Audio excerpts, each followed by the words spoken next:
Hello, everybody, and welcome to Brick by Brick. I am your host, Brad the Brick Crihfield, and it's good to see you. It's good to see you. It's been too long, and I'm happy to be back. I'm happy to be back building the community one conversation at a time, brick by brick. Before we go on, make sure you follow me on the new Twitch channel, which is just Brad the Brick. This podcast will be there. Right now we're live, but we'll post it on the other platforms as well. We're back at it. We're back in the studio. I've done some rearranging, and we're gonna get to it. We have some really exciting guests lined up over the next few weeks, and we're kicking it off right here, right now, with my next guest, Asad Rizvi. Asad is a podcast host himself. He is also a striking coach, very into MMA, and a lover of philosophy and personal development and all the stuff that I love. So it was a no-brainer to have him on the show. So yeah, let's just jump right into it.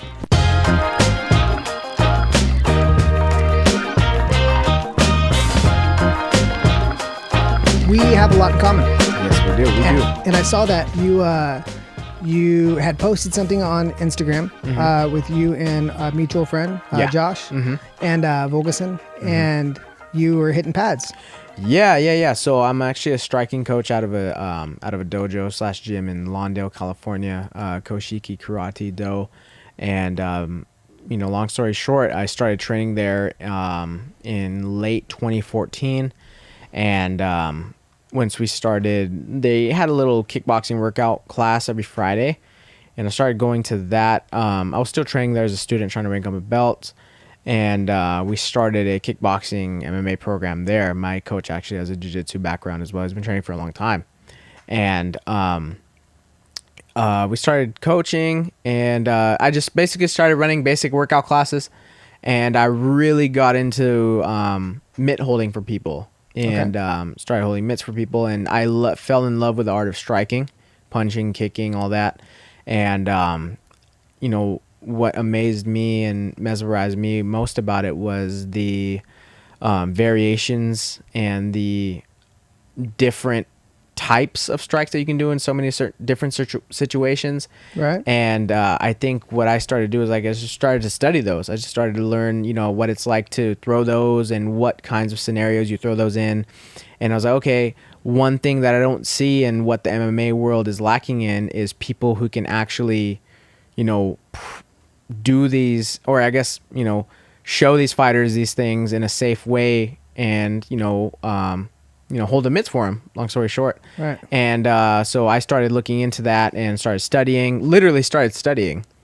And, I, would run through them through different coaches, my coach, and started going through different variations of different strikes and started holding mitts for people. They started liking it. And, people started to catch on, and people started to repost, and people started to hit me up, start to like it. And I got fighters now like Josh and all these people that are, that like it. And I try to keep up the pace, and it's a win-win for everybody. I'm learning, and, it's getting my foot in the door and keeping these fighters sharp. So nice. It's pretty dope. And so you also have your own studio, right? It's not necessarily my own. I started there in 2014, and it's actually my coach and best friend, actually Ryan Tanaka. Okay. He is actually, co-owner of it, and I'm a coach there. Okay. And so I coach there 6 days a week. Okay. And just hold basic mitts for people, whether they want to actually just perfect their striking, if they want to fight, or if they want to just get in shape or learn the art of basic striking and stuff like that. So that's what I'm doing. And that's definitely one aspect of my life that I'm very passionate about, and I love it. So much that goes into it. We also have trained with the same coach as well. We're both under Tracy Hess. Yeah, exactly. So I met Tracy Hess through my good friend, Fernando Vargas. He's actually running his gym out of my gym right now. Yeah. And so I used to work at UFC gym in Torrance. Okay. Yeah, and Fernando worked there, right? Yeah, Fernando worked there. So what I did was I was working there for a little bit, and while I was at UFC, I was still training out of the dojo that I'm at. And I was like just doing my thing, and I would train every now and then at UFC, but in general, that was my home gym. So I would, what would I do? So, I would just tell people, hey, yeah, this is where I'm at. And when I would start moving around with people, Fernando, I guess, saw something in me that he didn't see in other people there. Mm-hmm. And, I think, no offense at all to like big corporate gyms at all, but I think it's very easy to just walk into a gym and put on a pair of gloves and just assume like, oh, I'm a fighter. Oh yeah. And I remember think when UFC gyms first came out, man. Yeah.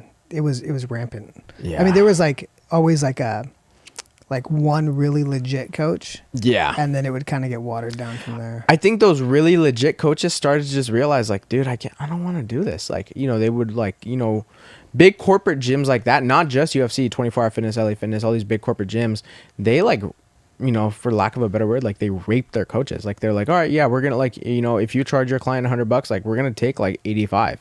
Yeah. And it's like these coaches start to realize like my time, like literally you get to a point where you build up a clientele and you're just like, literally my time is money. Yeah. And it's like the value that I'm bringing to my clients is like this 15 an hour. Like, no way. Oh, it's crazy. It's Well, insane. So I started at Bally Total Fitness, which is like the new, Okay. I think they got bought out by like LA Fitness back in the day. Gotcha. Yeah. There was one in the plaza that I used to, in Torrance. There's Bally in Torrance. Yeah. And so they, I think Fernando's at Bally's too, actually, maybe. Oh, really? I didn't know that. I think so. Okay. But they, like, it was crazy. And not only would they take so much, but you really just became a salesman. You might as well have been selling vacuums. Yeah. Right? And it was terrible because like when your heart's really in like training people, not just the MMA or fitness, you know, kickboxing side of stuff. Like I started with like the weight loss stuff. Gotcha. And it was terrible, man, because you'd get people that would come in and really need your help. Yeah. And they would come to you and it wouldn't be cheap. It would be, $400 a month, at least to do personals. And they would only be able to afford it for like a month. Yeah. But then the corporation would say, well, we'll put them on a 3-month payment plan for that $400. But then the next month comes and you need to re-sign, right? And you have all this pressure to re-sign them. Yeah. Hit that budget. Yeah. It just becomes, you're selling vacuums. And that's something that I, get scared about. I was actually had a conversation with my buddy today and he was like, dude, Asad, why don't we, start our own gym and like open up our own space, And I think I genuinely just love, my coaches and senseis are like my best friends. And it's like, I'm genuinely doing it for the love of like helping people. Yeah. And, cause it's not my only thing. And I just think about it, like if that were to make this my only thing and I were to make it like my main source of income, or if I were to really I would just start to think of, people as just like numbers. And I think that's what these big corporate gyms try to do is like, you know what, man, I don't care what you do. And we're like, yeah, I get it. It's all good. You're trying to help these people. But if you don't have them resign, what's the point? Right. And it's kind of like, well, there's a healthy middle, right? There's a healthy middle. Yeah. Because there's the other end of that spectrum are the people that are really good trainers. They really want to help people, but they can't ask for money. They can't. And what they don't realize is like the more you don't ask the question, put people in a buying situation, well then you're not going to last very long because you still need to eat and you need to see personal growth too. Absolutely. So I think what it comes down to is like, and I'll be honest with you, like right now when I first started coaching, if you're that good at what you do, right? I think people are just like like most people will be like undeniably like, yeah, bro, sign me up. Well, the thing, like, so most price considerations happen in your own head. Yeah. So like there's been, and it's important to realize when the shoe's on the other foot. Like there have been times where I want something done and I'm just like, yeah, just tell me how much it is. Like, it's fine. Like, just don't try to give me a deal. Don't try to like give me the Groupon rate where you're gonna like charge me $20 an hour, but then you're not gonna show up because you realize it's only $20. Like, you want, when you're willing to pay somebody to do something, you want it done right. Totally. And not everybody wants a deal all the time. That's true. 100%. Absolutely. Like some people, yeah. And I think luckily for me, I started to see you, correct me if I'm wrong, but I see that in them before I even bring up the conversation. Oh, for sure. Right? You got to ask the qualifying questions. Exactly. And it's like, some people are like, before you even ask the question, you're like, oh, this person like loves it. Like there's no doubt they'll say no. Right. And I think for me, it's like, yeah, man, these are my, like, oh, I'm in. Yeah. Like, where do I sign? Yeah. Like some people are like, where do I sign? Like before I even ask a question, I'm like, oh, okay, perfect. And I just think that like it's I don't know, like if someone asks you like, well, like, can you cut me a deal or can you hook me up? It's like, did you really enjoy it? Yeah, Like, yeah. Well, not only that, but those people, whoever you give the biggest deal to or the biggest like break, that is going to be the client that gives you the most problems too. 100%. It's always the clients that you bend over backwards for. Yeah. They appreciate it less, and like the dollar amount. Yeah. Like that's how much they appreciate it, right? Like I know, yeah, exactly. Like I know clients that if I were to tell them like, okay, I'm tripling your price, they'd be like, all right. Yeah. And I think those are the clients you want. Well, they might be like, why? But Yeah, but you know what I mean though. Like yeah. in general, it's like, okay, like yeah, I'm raising my prices, but okay, like whatever, okay. Yeah. But like some people are like, like even if you raise like $5, they'll be like, and it's like, I don't know, those people. Yeah, you're right. Like they generally make the most complaints. They like reschedule. They flake. They do all these things, and I don't know. I luckily I've had a pretty smooth ride so far. You got to get the lifers, man. Yeah, you got to get dude. the people that are not there just to Yes. like do it for a couple months. 100%. Like the people that you genuinely make a connection with. Yes, and man. and you make an impact on their life, and Yes. they know that you care. You know, a huge chunk of personal training is therapy. Oh my goodness, Right? goodness, absolutely. Do you ever yeah, go have ahead. you ever had any like clients that like it was like just Dude. way more therapy than it was fitness? 100%, man. I have clients now where it's like after we train, it's at least 20, 30 minutes. Like, hey, bro, you good? Like, everything okay? Like, checking on your mental health. Like, how's everything? Like, just talk about life. Like, hey, man, everything. Like, you know, we just catch up and we're like, we're just friends, you know? And I've have clients say, like, dude, this is my getaway. Like, Right. clients that are married or clients that have kids, it's like, these people are just like, this is my sanctuary. And, Yeah. like, you know, I've told, I don't know how you feel, you know, you coach as well. But in general, like, you know, I have clients that when they repost, they say, hey, bro, let me go with you. Let me go with you. Hey, girl, let me go with you. Let me go with you. And they're like, Some of them don't want to. they don't. They say, Yeah. hey, listen, like, this is my time. Yep. And It's always a train wreck. Always. Whenever there's like, I'm going to bring my friend here. Always. Because then they feel bad if the friend wasn't Yeah. into it or if the friend doesn't want to continue. Yeah. It And becomes weird. I tell my friends, so, you know, I've had a couple clients that bring their friends like, oh, just try it out. And I tell them before they say, I say, hey, listen, that's cool. That's fine. Yeah. But just so you know, number one, I'm not charging you any less. And number two, you're splitting your time. Meaning, Yeah. like, if I train you for an hour and you bring a friend, I'm only training you for 30 minutes. Yeah. And if that's something you're okay with, cool. But I know you're not going to enjoy this in the end. Yeah. And every single one of them was like, yeah. Like, Yeah. no, I'm good. I've been flexible, right? So like, Yeah. so my whole thing is like looking at it holistically. Like there's some people that will be more accountable if they have like a friend with them. And for me, it benefits me. If that makes you show up every time, then that's great. And Yeah. maybe there's a small increase just because there's more in the programming and stuff and like working with nutrition, Yeah. which I do a lot of. Yeah. But it's always like, what is the goal, right? So Yeah. some clients, they don't want the therapy, right? Like Yes. they just like, I have this really amazing client and he's just here to work. Yeah. He just wants to work. And I'm like, and I like that too. I like you have to have Makes both, your job easier. You have to have both types of clients. Yeah. Because those ones push you to be a better trainer. 100%. While the other one pushes you just to be a better person, right? 100%. Like the more, and I don't know if you can relate, but tell me if you can. Sometimes the best advice you give other people is the advice you're really giving yourself in real time. Absolutely, man. Amen. Like, I think in regards to, so, you know, go back to what you said in regards to those, I couldn't agree with you more. And there's some clients that are like, okay, I need to show up for this client. Like some people, it's like, Yeah. it's, I'll kind of throw myself off sometimes, like, okay, yeah, like just show up and be there for this person. Like sometimes how much is it really of you just showing this person the skill of what they're doing and just being there for this person? Right.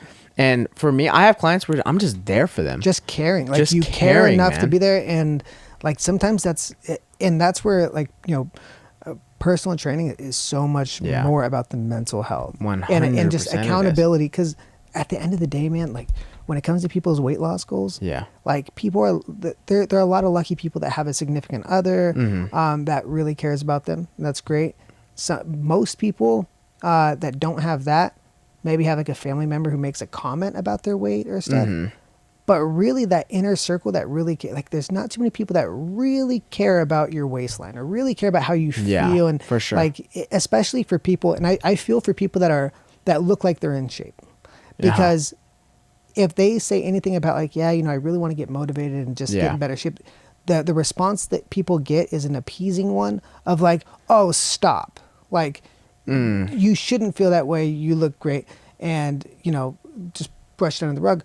When really, man, like, it doesn't matter where you're at. It's about like what you want for yourself and Absolutely. And to feel better. And a trainer does that. A trainer goes like, hey, if you're here, we're going to aim for here. Yeah. If you're here, we're going to aim for here. But pushing you to do that, 100%. I think it's one of the most underrated and underappreciated professions. 100%, absolutely. And also, another thing is it's so judgment free. Yeah. Right? Meaning you could show up on the scale at 300 pounds or 150 pounds. Yeah. Your trainer's gonna be like, okay, yeah, let's do it. And I think what's cool about it is, I have a lot of clients personally, like, to get more into it, I specialize more in like the whole striking aspect of things. Yeah. There's overlap though. Overlap. Right? Exactly. And I think what I see there's like, look, man or girl, like no matter where you're at, I think what I love most about it is I'm going to meet you where you're at. Right. And I'm going to work with wherever I see you being most comfortable. And, we're going to push just a little more. If you did 4 reps today, like, all right, we're going to try to get you at 5 next time. Right. And, that's basic, like stuff that, coaches will try to do. But I think the judgment-free aspect of it is that, like, you know what, man? Like, it's a safe place for a lack of a better term. It's a safe place, man. And people who, I don't know, like, I wish I had a specific answer in regards to like how I bring that out of people. But I think what I do is just like, if you did, like, I automatically, correct me if I'm wrong for thinking this, but I just automatically assume like, okay, if someone does this, perfects this combo or, starts throwing these strikes really well, I automatically assume like, okay, you can do better. Like, you can do better. You can do better. Right. You can do better. So it's like, all right, great job. I'm super proud of you. But now let's keep going. Yeah, I see where you're going with that. And I think once again, it's like I see something in them that they don't. Right. And because I'm on my own journey myself. Exactly. So it's like, okay, I know, for example, like I would consider myself in regards to like, hitting pads and moving around people, I would consider myself like a, pretty solid striker so far. But I know I have so much work to do. Right. And it's like, okay, if I know I can make these little changes and do a little bit better, like every time, then I know you can like propel, right. So I think, I don't know. I just have this assumption that people can do so much better than they can. I listen to so much people and I read so many, articles and stuff like that. And I'm just like, yeah, man, people just don't understand that potential they have. And I'm here to bring that out of people. I think it's the art of projection. Yeah. Right? So I think and it kind of goes to what I was saying at the beginning of this segment. It was like, it's usually the advice you're following yourself. Like when you know you can do better than what you're doing right now, and you have like a lot of self-confidence and belief, you see it in other people. And honestly, it's not a trait that's like widely shared. No, it's not. And once you learn that, like it really makes you. Why do you think that is? Why do you think that's a trait that isn't like, for example, like if someone does better for themselves, right? Oh, I did better. Like, why do you think that's not more, I guess, spread through people? Like, what do you think it's like fear of judgment, fear of, the short answer, I think, is upbringing. I think it has to do with like trauma you deal with as you're growing. Because I think your relationship with your mother and father really does play into how you see yourself and the potential you bring to the world. Yeah. So like for me, like I had like the unconditional love, right? So I had like a really rough upbringing, but I think that that's where like that's kind of beside the point. I think as long as you have like unconditional love from somewhere, it could be your mom, it could be your dad, it could be your aunt, uncle, whatever. Like it was always like that, hey, little, Brad, come over here, show your aunt, your muscles, like, and I'm like, 6, and I'm like, all right, cool. Yeah. And like those little things, those little deposits of confidence. Yeah. Like, I don't think my muscles are big, but hey, you know what? maybe they are, even though they're just like little 6-year-old twig arms, you know, it's just like, it like drills it in of like, oh wait, maybe there's more than, maybe they see something that I don't. And I think that once you realize like that is a truth, that there's more to you than other people see, or more to you than maybe even you see, that is the key that unlocks things. And if you don't have that growing up, I think it's very hard to develop later on. How do you feel about, like, for example, I see a lot of like, you know, not doing that for kids. Like, you know, I'm not going to give you any kind of, you know, recognition because you could always do better. Like, I'll never be satisfied. It's a confidence killer. Confidence killer? Okay. Confidence because, killer. you know, I see it, you know, one of my friends growing up, he would always, his little brother, whenever he would play basketball, he was like, I will never, ever, ever, ever let you score a shot at me. And he was obviously a lot better. Every time he would shoot, just pack the ball. And I was thinking about it. I was like, like, that's either making his kid or his little brother like a lot tougher. Like, I'm going to try to beat this guy. Or it's like, I suck. Yeah. I think it depends, right? It's like chemistry. It's like you have these two things, but I think the bigger question is like, is that the best way for that little brother? Like, is it a sensitive little brother that's gonna now for the rest of his life think like, am I good enough for my older brother? Am I ever going to live up to his expectations? And then even if they do, say like that little brother starts slam dunking on the brother, how much of his journey has been driven by the need to beat another person rather than following what he really wanted to do? Because maybe that person wanted to be a scientist, but instead he got pushed out of ego to just be a basketball player. Very good point, dude. And you know, that's actually a very good question that I haven't thought about, right? Like, okay, like my whole life is driven on, you know, just beating this person and performing rather than just doing what I want to do. You know, there's this concept of doing something to be this person rather than being this person. And when I am this person, I'm going to do these things. Right. And I guess what I mean by that is like, okay, like my whole life is going to be driven. You know, I come from a Middle Eastern Pakistani household. Okay. And, you know, a lot of the culture is performance based, meaning like the parents will show you love based on your performance, like bring home the straight A's, bring home. That's kind of like Asian cultures. Yeah. You know, love is given based on performance. Yeah. You know, and, you know, I grew up with a lot of that, and, you know, that trickled out into a lot of other aspects of my life, unconsciously. And I think what that did was, it made me, so blind to certain things. And I think that's what I always thought. Like, okay, like when I played sports, I was like, okay, like the only way I will achieve friendship and love and recognition is if I make this play. Because I played football all my life. And I was like, okay, the only way I will achieve any kind of progress in life is if I perform well. Right. Rather than just like, you know, I'm going through this change now in my life where it's like just showing up as who you are. You know, and bringing the gifts that you have. And I think what that did is it, you know, in this point in my life, it's having a lot of more positive and strong things fall into place. But you're right. Like how much of, you know, the performance and the drive and the willingness to like do good things comes from me just wanting to beat someone. Right. And, you know, that's kind of toxic if you think about it. So did you have were your parents like authoritarian? No. So, you know, and we'll get into this later in the podcast if you wanted to, but like in general, I think about it, they were not, you know, they were just big on like, hey man, to get by in America, you know, you gotta grind, you gotta work hard, the American dream, you know, immigrant work ethic, you know, the minority mindset. And, you know, that's what you got to do. So did you grow up like in a household where you didn't have a lot? No. You know, I grew up in a household where I wasn't necessarily given everything right away. Like, oh, mom, I want a PS5. Like, given to me. Right. It was mainly like, hey, dad, I want a PS5. Or, you know, hey, dad, I want a PlayStation. It's kind of like, you know, all right, Well, well, PS5 didn't that just come out? yeah, I'm Oh, just you're giving still, it. Your Yeah, dad's still giving you a PS5? hell Bro, you no. gotta make it. Imagine. I don't even Jeez. play video games. But let's just say I want a PlayStation. Like my dad was like, "What?" Like, all right, well, let's look, and it's like $400. Like, boy, are you crazy, right?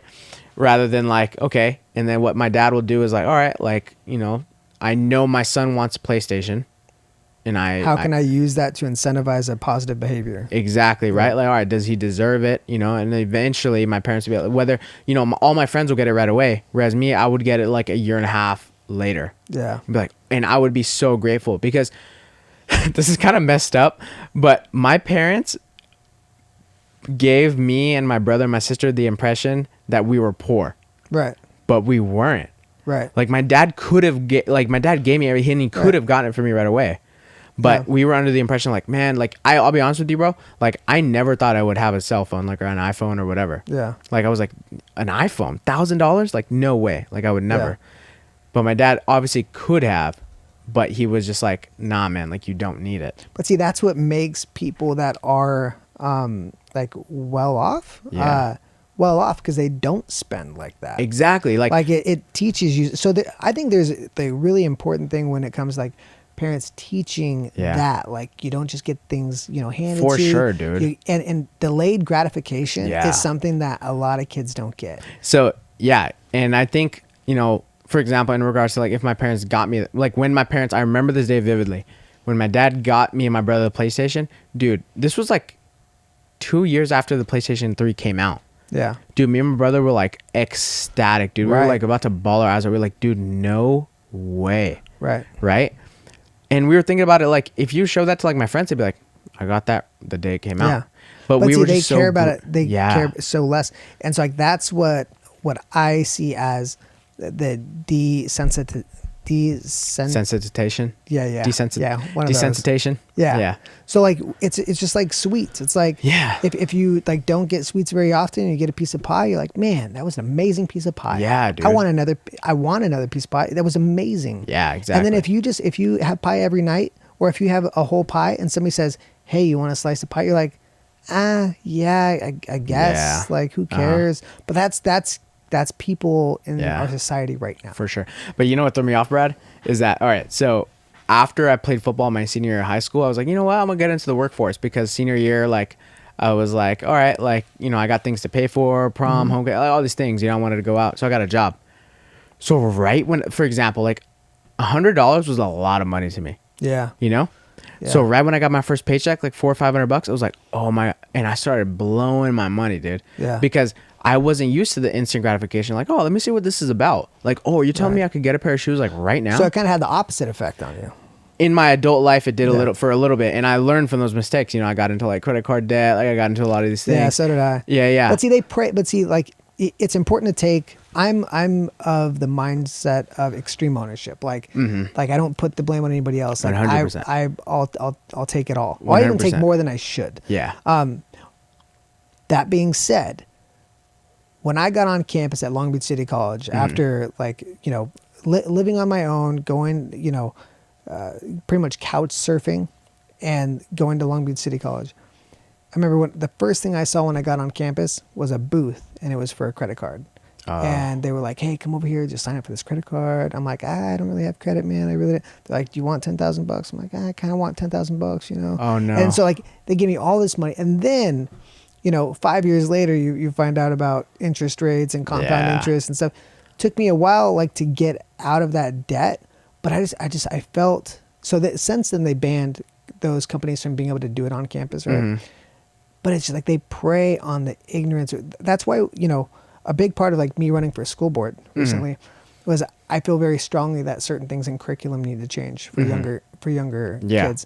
Like kids learning real life skills and like, what is a mortgage? What are interest rates? What is compound interest? Just basic life skill, how to balance a checkbook, how to do these things. And some teachers are really great and they incorporate that stuff into their lessons, but there's really no goal of teaching that in public schools. And I think that's really by design in a way to keep people in debt. And I don't like that. There's this vicious cycle, man. There really is. It's a vicious cycle. not just in regards to like college and the education and debt and stuff like that, but like even that trickles down to like, man, like health, nutrition. Oh, for sure. And people, medication, how people handle their finances is very often how they handle their health. 100% it is. Like, and yeah, man, like someone who's, you know, you're big on extreme ownership, like you said. It's like, if you take extreme ownership for your health and your life, what are the odds that you take no ownership at all for your finances? It's like, it's kind of low, you know? Right. If your odds are you can take extreme ownership for everything. Right. And I think that's what, you know, the powers that be try to like instill in us. It's like, no, you don't have to be in control. Like we are, you know? Mm-hmm. And I don't know. I see this concept of like personal accountability starting to fade. Mm-hmm. And it's pretty scary. Right. Well, one of the analogies I would always use with clients, and I don't train that many clients anymore since the gym, but it's so true. Like when I tell them every workout is just like putting something in your savings account, right? So we're trying to earn, we're trying to, you know, make enough for something like fitting into that dress or just losing that much weight. And then every time you skip one, or every time you eat something bad, you're withdrawing funds from that account. And what I find is like people that like can treat their finances and know that the concept of delayed gratification, how you do anything is how you do everything. If you have that in finances, it translates over into fitness. But when people don't have that underlying principle or understanding of like, I'm withholding the gratification right now, but it will come in the form of something I want, which is like this end goal. That's something really deep that like it has to be learned at a young age, or it really has to be honed in later on. Because again, man, it's not you, and it has nothing to do with intelligence. I would say like if weight loss was like a thing about like, oh, what do I need to eat, or what do I need to do to lose weight? If it was an intelligence thing, like you need more data, more information in order to figure it out, you would never see an intelligent overweight person, right? It's really about self-control, right? So self-control in fitness is the same muscle in your brain that does self-control when it comes to finances. So, you know, and I think that if people that are in really great shape but really bad financial situations, if they make that correlation, and if people that are really good financial situations that are in poor health, if we start using that muscle, because it's already, the muscle is there, it's the same muscle, start using it in the right spot, you could really improve your life. And if you're in bad situations on both, that's when that therapist has to come out and be like, all right, what's going on? You know, like, you know, why do you feel the need to do this? And oftentimes you find, you know, the reflection of your bank account and your fitness is usually just a reflection of how you feel inside. That's why a lot of people, when they lose a lot of weight and they get in great shape, they look in the mirror and they don't relate to that person. It only takes them about 6 months to get back to how they feel inside, which is, you know, they don't want the attention. They don't want the compliments. They don't want that. So they find a way to, you know, gain the weight back.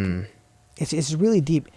And it is a good segue because, you know, one thing I really think when it comes to really good trainers is that they have like the mindset thing going on. And they care enough about people to say, you know, like you said, like, hey, you know, how are you really doing? Like, what's going on? And like, they're curious. Like, I'm always curious what makes people tick. And that also is what makes somebody want to do podcasts. So 100. So tell me about that. Tell me about what you do. Yeah. So, you know, I'm, so, that was a good segue. So, Thanks. one thing I'm big on doing was, you know, in my adult life, what happened was, you know, right after high school, I, wasn't necessarily lost. I know I had the drive to do certain things, but I found myself just loving and appreciating good, meaningful, and just genuine discourse with people. And it was, in general, it was people that were older than me. And I saw that when I would take those bits and pieces from those people that I would talk to and tell my friends about it and kind of hone in on those certain things, they were like, whoa, this is like what I need. And I think what I said was like, okay, eventually it got to a point where rather than like me going out and like shooting the shit, like, you know, and that's fun whenever it is, but like I really was just big on like, you know, what is the meaning behind these certain things, and how do I get better, and how do I improve my way of life, my quality of life? How do I impact people? How do I do the certain things? Because I always had this, I guess you could say it, you know, arrogance, but I always thought like, okay, I have the confidence to bring and say these things to people, and I found myself, I guess you could say, performing well in these conversations. And I was like, you know what, man, like I could do this for myself. Like I found myself, for example, if someone said something interesting, if someone said something that was impactful to me, I'd be like, well, elaborate on that. Like, what do you mean? And they would say something, okay, well, what if this happened and this happened? Like, and that conversation would lead to like a 3-hour conversation. I'm like, whoa, like if I recorded that, people could actually get a lot from it, you know? And I was like, okay, like I had the confidence to do it. And luckily, you know, in my life, especially, you know, after, you know, like junior high, I was like, you know, I wasn't really scared of like judgment from people. I always had the confidence, you know, to say whatever I wanted. I always had friends, people, you know, I didn't really go through any crazy, you know, I wasn't like bullied or picked on or anything. So I was like, okay, like, yeah, I have the confidence to say whatever I want to say. And these things, I was like, yeah, like I want to do something of my own. And I grew, and this is also something that these conversations weren't really happening in the brown, Middle Eastern Muslim community. That I came from. And, you know, cause I grew up in an area where people like me weren't really around. Where'd you grow up? I grew up in Torrance. Okay. And, there wasn't really a lot of like, you know, Pakistani people like in my area.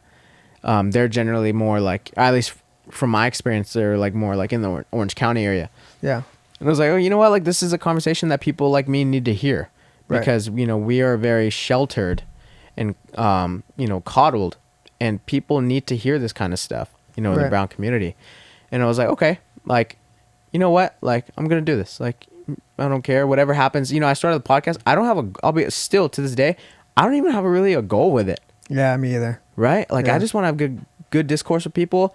And if I could impact just one person, like, and they hear something cool from it, like, it's whatever. It's genuinely something I like to do. Right. You know? I mean, I think of just like using even this, like we have a lot of mutual friends. Yeah. Right. We train under the same coach. We, you know, we both are into podcasting and philosophy and a lot of different stuff. Absolutely. But what are the odds, just being real, that you and I were ever going to sit down and have a, you know, hour-long plus one-on-one, no phones allowed, just like getting to know each other and talk about ideas. Yeah. Right? Very, very low. Very low. There's people that I've known my entire life that I haven't had that. Wow. I haven't had a 1 hour uninterrupted. Yeah. We're going to talk about ideas right now. Yeah. And like how we think about things. Yeah. It's not there. So so that's why it's so important. And the world needs that right now, man, more than any time. Yeah. Because we're so caught up in, you know, these like quick second, like, hey man, how you doing? You good? All right, cool. Bye. I gotta do my thing. Hey dude, you good? You good? Bye. Like, you know? Or even more than that, more common than that, it's just talking to somebody. Yeah. But like literally just like looking at your phone every 5 seconds. Seriously, dude. You know, and you know, I'm in the you know, technology field. I work at an IT firm.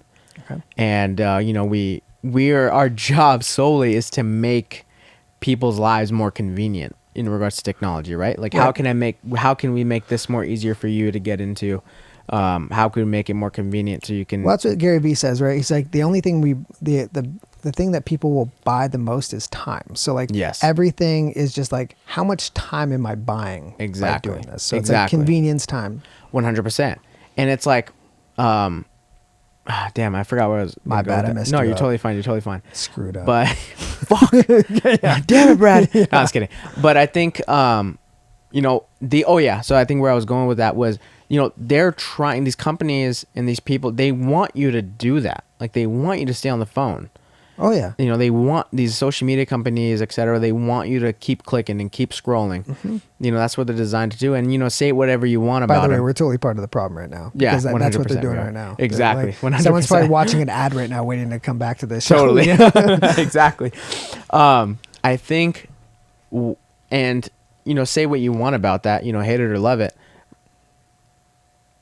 You have to have self-control and ownership of what you're doing. Right. Because, look, man, deep down inside, we know it's not like natural, you know, Right. to just be on your phone, to be on your phone every 5 seconds. Like, it's not true. Like, true, genuine fulfillment, at least for me personally, comes from just like this, like having a conversation. I'm looking in you in your eyes right now, like, and we're genuinely discussing like what's on our minds, you know, like there's no interruptions. And the scary part, and this is something that I battle with as a parent, right? And I think that's like really a big question, right? So how much of this is natural? Yeah. And I think as an adult, we're kind of like, all right, like we kind of just go with it because this is how we function. And I'll be honest, like I'm kind of like, I'm curious how this all goes, you know, like what the next 20 years is going to lead to, especially with Neuralink and Elon Musk and stuff. But the part where I get really conflicted is like with my kids. I'm fine with her playing like an educational video game. I'm fine with her doing a lot of stuff when it comes to technology, because I remember being a kid and my parents going like, "Don't sit that close to TV. You're gonna like lose your eyesight. And like you can't watch TV. It's gonna melt your brain." Yeah. I guess some of my favorite moments as a child was watching X-Men on Saturday morning. Right? Yeah. I'm like, yeah, oh yeah. But like it kind of goes back to not to go on a tangent, but like the like desensitizing, because like I remember I used to have to wait till Saturday morning to watch that one show that was on at that time. Yes. So it was huge. Like that was the piece of pie. Now it's like, okay, would I watch that again? Piece of pie. I could have a piece of pie in a snap. Exactly. But Such just, a good point. Just so I don't drop this point, is the like my kid. It's not so much what they do with technology that worries me. It's my focus and the focus of adults generally not being focused on them. Right. Yeah. So like if I'm looking at my phone and my kid's trying to get my attention, I'm not going to pretend like I'm Superman. I do it way too much where I'm just like, yeah, hold on real quick, sweetie. And like I'll like finish reading one minute. Okay, what do you want? That's not acceptable. Like in my smart brain, I'm like, no, that's ridiculous. There's nothing on that phone that is more important than what your kid was trying to tell you. Nothing. Even if they were going to tell me, Dad, I farted, which she does all the time. I don't get it, but he probably gets it from me. But like, even that is just like, it's a moment to like interact with my kid. So, and like me looking at like scrolling through, you know, what somebody thinks about, you know, the election is like, that does nothing for me, but my kid's attention does everything for me. No, that's a good point. And, you know, I'm not a parent, so it's like, I understand where you're coming from. The question is like, you know, when your kids grow up, and I don't mean to like freak you out or like, you know, be pessimistic about it, but it's like, will that even be valued? Right? Meaning like us dropping the phone and just looking at each other and just, you know, having good discussion. Like, will that even be valued? Like, and, you know, you can tell right now. They may not see that as a good thing. Exactly. Like to the point where it'll just be like obsolete. Right. And it's like, the question is, what are the consequences of that? I personally do not know. I think we're already kind of seeing certain things like anxiety and these certain things, you know, spike. And do I have a direct correlation with these things, you know, technology, you know, being a direct cause of those things? Probably. I don't have like the, you know, direct statistics. Well, I mean, at least the social media aspect, I think for sure they are. That's the part that freaks me out. I'm fine with my kid watching a show, just like I would watch shows, but I'm going to keep my kids off social media as long as I possibly can. So, because that is scary. So let me ask you. So the question is this. So, and I always, I found myself like, okay, like, when I was growing up, like, oh, do you have this? Do you have this? You know, and it's sad, but it's like, you know, you're not necessarily accepted if you don't have those things, you know? And because I'll be honest, sometimes I would be pissed off. Like, I didn't get a cell phone till my senior year of high school. Yeah, me too. But like I was in I had a page. 2015. Oh yeah, I know. Yeah, You know what I'm saying? There's an age thing. There's an age thing. I'm like, I got my first typewriter when I was like, Right? for real. But all my friends had like cell phones like in junior high, so it's like, or whatever, and I'm happy, my life is still good. But in general, I see my things as like, okay, like your kids, right? Like, how is your kid gonna feel when she is, or you have 2 daughters? Yeah. Okay, yeah. So let's just say, how are your kids gonna feel when all their kids are on social media like 3-4 years, and your parents like, oh, my parents won't let me have it. It's like, are you gonna be like, in the long run you'll thank me? Yeah. Or in the long run, I set you back in a way, like are your kids going to be ostracized for not having these kinds of things? So like, I don't know. I guess, luckily I wasn't. Right. I think like with the social media, I would equate that to like a drug, right? Mm-hmm. So I'd be like, if my daughter, was like, oh, I couldn't drink till I was 21, but my dad didn't let me drink till I was 24. It's like, well, you just missed out 3 years of something that's like, messing you up anyway. So like, and my justification will be, before you get on social media and start telling the world who you are and letting them weigh in on it, find out who you are first. Yeah, but the question is like, when do you find that out? I think at least 16. Okay. And don't get me wrong, like I'm just talking tough. Like my girls get what they want because they're you adorable. love them. They're adorable. But I do want to, they have that Netflix documentary, The Social Experiment. Yeah. Right? So there's a part on there where like the girl's like, she's like taking pictures of herself with like the filters on, right? Mm-hmm. And like it like made her nose a little bit smaller, cleared out some of the blemish. And like when we talk about like depression, anxiety, and I think that has a lot to do with it, man. Yeah. We're telling kids that they have to be perfect. Yeah. And, fact is, man, it's just, you get freaked out by like these like beauty pageants and stuff, like for little kids and like stuff. the toddlers and tiaras and stuff. Yeah. Yeah. I think those are just more messed up parents. So I feel like the kids were gonna be messed up anyway. So, yeah. So, it's pretty wild. But like the social media stuff, I feel like we're gonna find out in the next like 20 years how much. Yeah, because we don't know the long term effects of it. Yeah. Like, what's crazy is this, and I was actually talking about this the other day. Is we just like this technology, the internet, everything we're doing, it just blew up. We're like in like the first, if it was like a day, if you were to put all of, this technology time span within a day, that's like we're probably like we're in the first second. Yeah. And it's like, we don't know where any of this is headed. Right. Like, we don't know the long-term effects of it. Like, anxiety, depression, all these things, like the causes of it. Like, we don't know what this stuff is going to do to us. We're just in it. And I think, I 100% am with you in regards to like, just being rather safe than sorry. Like, in regards to your kids, like, I'm just not going to give them to them because I know there's probably going to be more cons than pros here.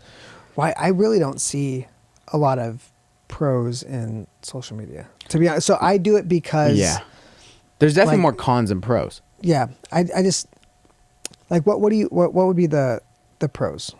So I can only speak for myself. Right. So the pros for me is I've gained a following in regards to like what I do, meaning like, okay, people know who I am and they follow my stuff. They reach out to me saying they want to train, they want to do stuff. I've gotten a lot of ideas from it. And I follow the algorithm in a way where it's like, okay, what sells? What gains attention, what works, what doesn't. I work off of that, and then I find myself, getting some kind of success from it. So I guess the pros are that. What other pros? So the pros of not doing it are like being more engaged with like your relationships, being like, I guess, emotionally not tied to the opinions of others, just freeing up your mind of not having the anxiety that social media can suck you into, especially with like political stuff and like things that make you upset, or your cousin unfriends you, or like you need to block somebody but now they're mad, or like you see comments. There's a lot of anxiety. So like the pros, the one that you said that I agree with, and this is how I justify like spending so much time on social media, is the financial gain, right? Yeah. So like it's a mechanism to reach more people. Yeah. And the more people you reach, the more likely you are to be successful Yeah. in whatever it is you do. Mhm. I also do like to see like positive things happen with like people that I know. So I like to keep current with those people. But Yeah, another pro to it is probably like, just gaining attention and awareness, right? Meaning like, something bad happens, across the world, we in America can see it if they post. It's like, oh, Yeah. this is happening, or, I just don't know how much of that is noise and how much of that's information, right? good point. So It's like it's kind of weird, like seeing 100 posts all differently is we'd probably find out about it even if you were on social media. You think so? Yeah. Okay. Yeah, I think. Yeah, I honestly think like the 24-hour news cycle has like infiltrated its way into social media. Yeah. Where it's like social media now has become like the little brother of the 24-hour news cycle. For sure. So it's more of a that's where like they say like when you're scrolling, like you're just like kind of hoping for something new, like something like absolutely like you're looking for like that, like, dude, sometimes I'm on these excitement. 3 apps like just going through them, and I'm like, I catch now at a point where I'm catching myself, I'm like, wait, you were just on this, like, right, what are you doing? So I'm hoping for something new. We're a society, we demand to be coddled and entertained 24 hours. Mm-hmm. And it's crazy, whether you hate it or not, but like these companies, like, man, they did it. Like they really got it down and how to keep us addicted, man. Yeah. And it's like, yeah, it's like And what are the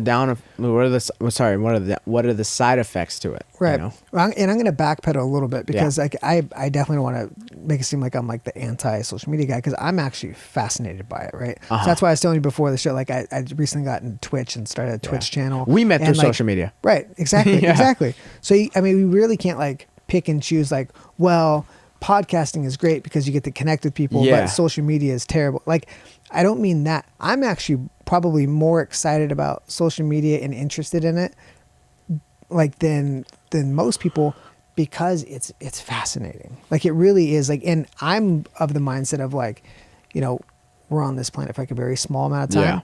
I want to see how much I can see. Right. So I'm all for like, bring it on. Like, let's go. But once you become a parent, man, it becomes like not just wanting to see how wild of a ride you can like kind of get on. Yeah. It's more of like, oh man, okay. So it extends it out like another like 40 years where I'm like, oh, I gotta have this ride has to like make it. Yeah, dude. It's a good point. It becomes a little weird, but I think it's fascinating. I think we're just scratching the surface, even with social media. Dude. I was not into Twitch at all. Like I thought it was like silly, to be honest. And then I started like looking at like they have stuff going on that is like way more interactive and engaging than Instagram and Facebook. It like they have nothing on how interactive it is. Yeah. And it's pretty fascinating. Like I feel like most people feel on Facebook and Instagram, you're kind of watching the same stuff every day. It's like Groundhog's Day, and every once in a while there's like a new thing. It's usually a bad news thing comes and everyone, has to weigh in on that. It becomes like 24-hour news cycle with commentary. Yeah, you're right. Have you heard I'm sure you've heard of TikTok. Yeah. So TikTok is kind of like, it's all random. Yeah, it seems very random. It's very random, and I think which is frustrating for me. Yeah, like me too. It's too much. No, I just dropped my phone. Okay, got it. Cool. No, I got you. Just kick it. Kick it? Yeah, just what? Kick Boom. it. Yeah, I'm like, bro. Roundhouse, I go that. Well, that's the last time I asked a striking coach to just kick my phone over to me. What was I gonna say? TikTok's so random, and it's so interesting to me about these social media platforms and how, at first it was MySpace, or I want to say MySpace. Yeah. For me personally. That's why I started on. Okay. It's like you literally have to code, not only make your profile, you have to code it. See, that was cool. So we're going back to that. Yeah. Right. So it's like, okay, you got to code your own profile, right? Like you got to actually find it and make it. Okay, cool. You got to put your own music on. Like it's like you almost make your own website. Right. And then Facebook happens. It's all there for you, but it's all long. Like you got to post your stuff. You got to type out what you want to say. Right. And then Twitter, where it's like, okay, cool, short, boom. Right. And then Instagram, oh, I just need a picture and a caption. Right. And then Snapchat, where, oh, it's just a picture. And now it's TikTok, where it's like a 3-second video, right, with all of that in it. Right. The picture, the caption, like. But see, they went back though. They went from like, it went from social media being pretty intricate, like you had to like learn how to code a little bit with like the HTML, and like, oh, I got like, oh, people have top 8, but I have a top 20. Like I'm figuring out all these cool things and making my own background and stuff. And then it got easier and easier and easier. Now I look at like TikTok and I'm like, I don't have time for that. I'm a video editor, man. And I look at those TikTok videos. I'm like, I'm not going to spend that much time on something like that. But these kids kill it, dude. They kill it. They're doing great. That's what motivates me, man. Yeah. Because I'm not blind to the fact that the tools that I did not grow up with, these kids are growing up with. And guess what? Those are my competition in the next 10, 15 years. Dude. So I probably spend more time on like the technology aspect than the kids will, because I already know that's my competition. Yeah, that's such a good point. In a very like non-competitive way. I actually like that kids are doing it more. Yeah.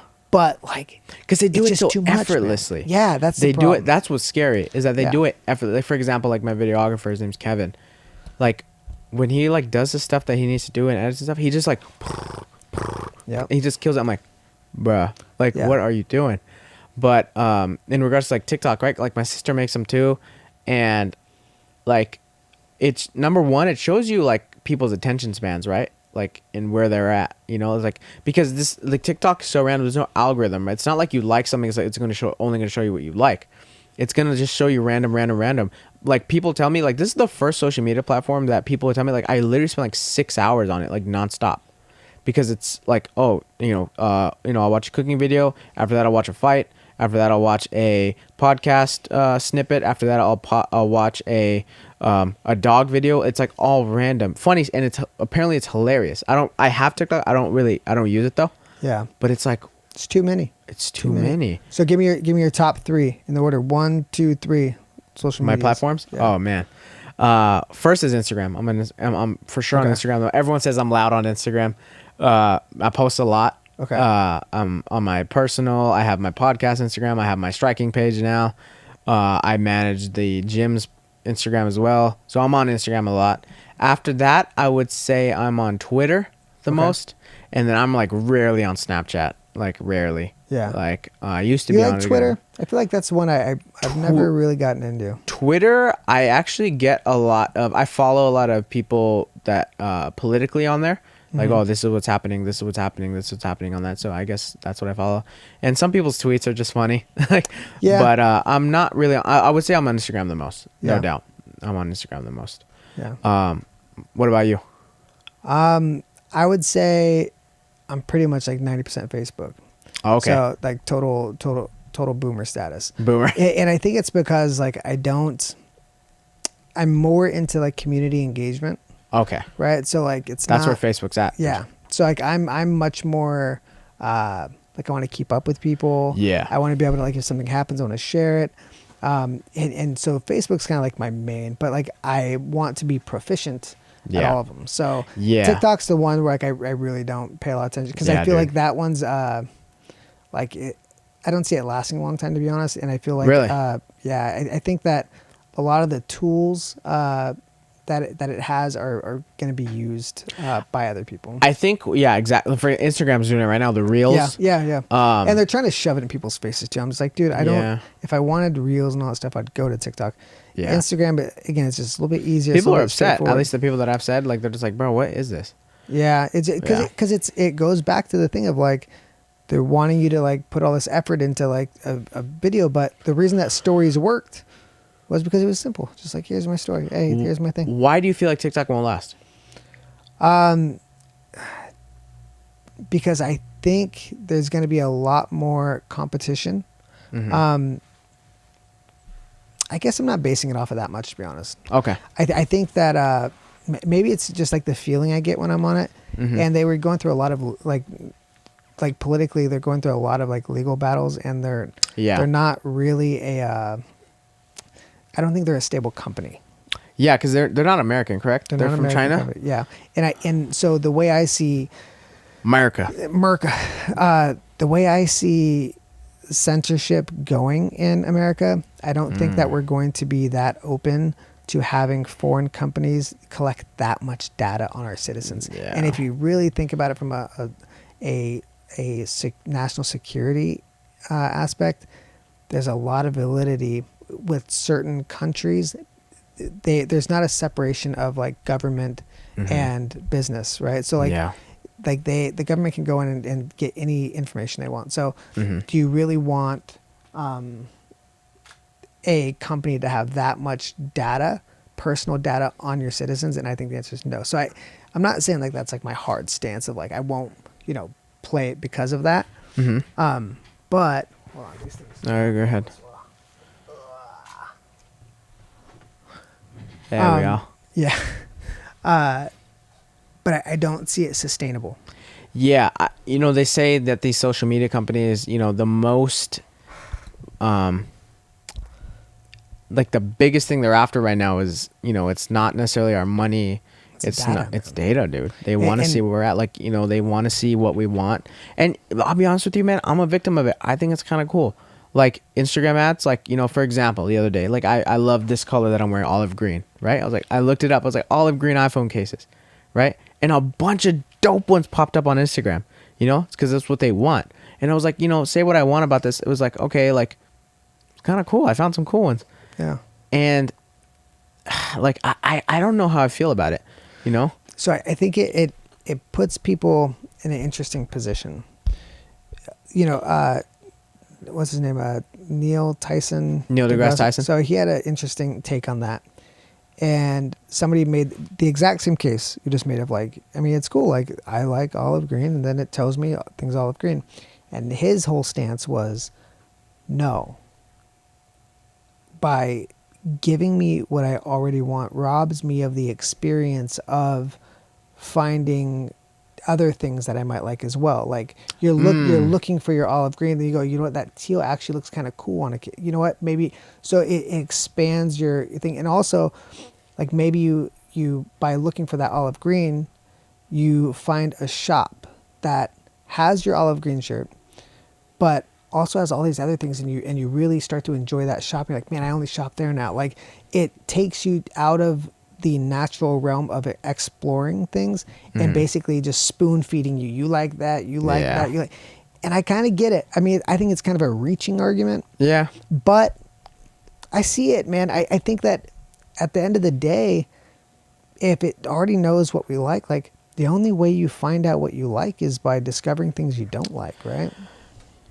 Yeah, I don't want to necessarily say it's the only way, but it's definitely. I definitely agree with you. Like trial and error kind of thing, where it's like you. Yeah, you're right. And like if you know you like when you go to a store, you're looking at everything comparatively, right? Yeah. It's like I like that one because I'm seeing it next to all these other things. It reinforces I like that, or actually that one it's a close second. Okay, I kind of like that. Like, but just it's kind of like what we're dealing with the pandemic, right? So now it's like there's no like shopping and like going to, stores and figure. There's a little bit, at least till Monday. Yeah. Oh yeah.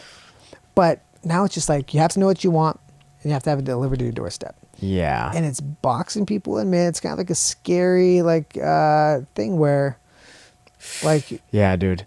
People stop growing in a way, and it just okay. I mean that opens up a whole another box, can of worms with that stuff. But yeah, man, consumerism when it comes to like data and like them knowing, I just don't see TikTok surviving because the way Congress has been coming at Twitter and Facebook and Google, there's a reason they're not having TikTok in those conversations. Yeah. It's because they don't see him being a long-term player. Gotcha. In my opinion. So that's why I would never, I wouldn't get stocks in those just because I think that with American companies, we're going to see much more regulation through the government, and maybe they'll break them up, but at least a non-partisan committee to oversee the censorship there. And I think that we're going to start seeing a push out of foreign companies. Yeah, that is pretty wild. Like in regards to something that, no, that's definitely something that I agree with. I think America is like in this, kind of state where they're like, I think TikTok kind of like is scaring them a little bit, because like people are saying like, dude, TikTok killed it. Like they're doing like, people are on it. Like I personally think that people are much more addicted to TikTok than they were with any other social media. Like people, they just did it in a way where people were so fed up with the algorithm, and like Instagram, there's so many like updates and changes, and I think people like TikTok because it's so raw.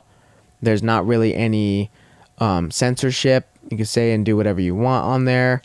And I think, I don't know what you would think about it, but do you think that people are starting to like get fed up with the regulation and algorithms and like these codes that are like trying to keep people on there? Or like, I don't know, I kind of want to say that people like the randomness and like, I don't know, craziness of it. Like, I think I definitely think that there's a niche for a TikTok, right? Like, it's different enough, right? I just don't know if the company is going to last. But but that being said, for sure, I mean, that's why, like, I think Parler is probably going to get some good traction. Mm-hmm. And I haven't been on, and I haven't like, I'm not like one of those like you can't censor me because I want to say whatever I want. Personally, I'm like, I usually don't. I'm not that like shock factor. I don't feel the need to like say. I guess I don't have opinions that would like really need to be censored because I'm pretty middle of the road. Just kind of like like I'm more interested in asking questions than like having strong opinions about everything. Like I think people have like extremely like like vehement, strong arguments on things. Like in my opinion, I feel like they're probably wrong. Right. Like, do people say like, nope, this is how it is. Yeah. And don't get me wrong, it sells, man. Like I see people nowadays, like people who have those, I think people want to hear that. People want to hear these nobody wants somebody in the middle of the road, man. No, and I think, that's another reason I started the podcast, right? That's the only way you get places. Right. Right? Meaning like, okay, let's meet in the middle and see where we're at, Yeah. Like, because if you have someone who's, let's just say in regards to politics, right? If you have someone who's extremely far right, says this wild, crazy shit, right?